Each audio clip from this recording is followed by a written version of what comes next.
खिद्रापूरकरांचा लढा तात्पुरता स्थगित, आता 7 जुलैच्या सुनावणीकडे लक्ष. कोल्हापूर जिल्ह्यात ऐतिहासिक खिद्रापूर येथील ग्रामस्थांनी आपल्या हक्काच्या घरांना वाचवण्यासाठी पुकारलेले बेमुदत गावबंद आंदोलन आज 30 जून रोजी तात्पुरते स्थगित करण्यात आले आहे. भारतीय पुरातत्व विभागाच्या कडक नियमांमुळे उद्भवलेल्या या संघर्षात आता ग्रामस्थांनी आपली पुढची दिशा ठरवण्यासाठी 7 जुलै रोजी होणाऱ्या मुंबई उच्च न्यायालयाच्या सुनावणीची प्रतीक्षा करण्याचा निर्णय घेतला आहे. खिद्रापूरमधील रहिवासी पिढ्यानपिढ्या तेथे वास्तव्यास आहेत. त्यांच्याकडे मालकी हक्काचे कायदेशीर पुरावे जसे की मालमत्ता पत्रक आणि प्रॉपर्टी कार्ड उपलब्ध आहेत. मात्र प्रशांत वसंतराव साळुंखे यांनी मुंबई उच्च न्यायालयाच्या कोल्हापूर सर्किट बेंचमध्ये ही घरे अतिक्रमित असल्याचा दावा करत याचिका दाखल केली होती.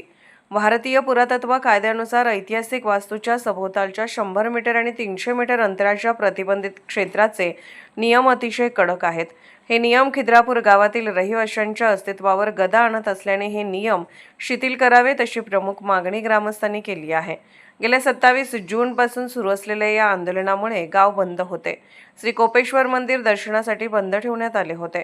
तसेच पर्यटकांना प्रवेश नाकारण्यात आला होता आणि सर्व शासकीय विकास कामे ठप्प होते. मात्र उच्च न्यायालयातील प्रलंबित प्रकरणाचा आदर राखून आणि कायदेशीर लढाईवर विश्वास ठेवून ग्रामस्थांनी हे आंदोलन सध्या स्थगित केले आहे. 7 जुलै रोजी न्यायालयात होणाऱ्या सुनावणीनंतर आंदोलनाची पुढील दिशा निश्चित केली जाणार आहे. या सुनावणीकडे आता संपूर्ण खिद्रापूरकरांचे लक्ष लागले असून आपल्या हक्काच्या घरांना वाचवण्यासाठी गावकऱ्यांचा संघर्ष अद्याप कायम असल्याचे स्पष्ट होत आहे.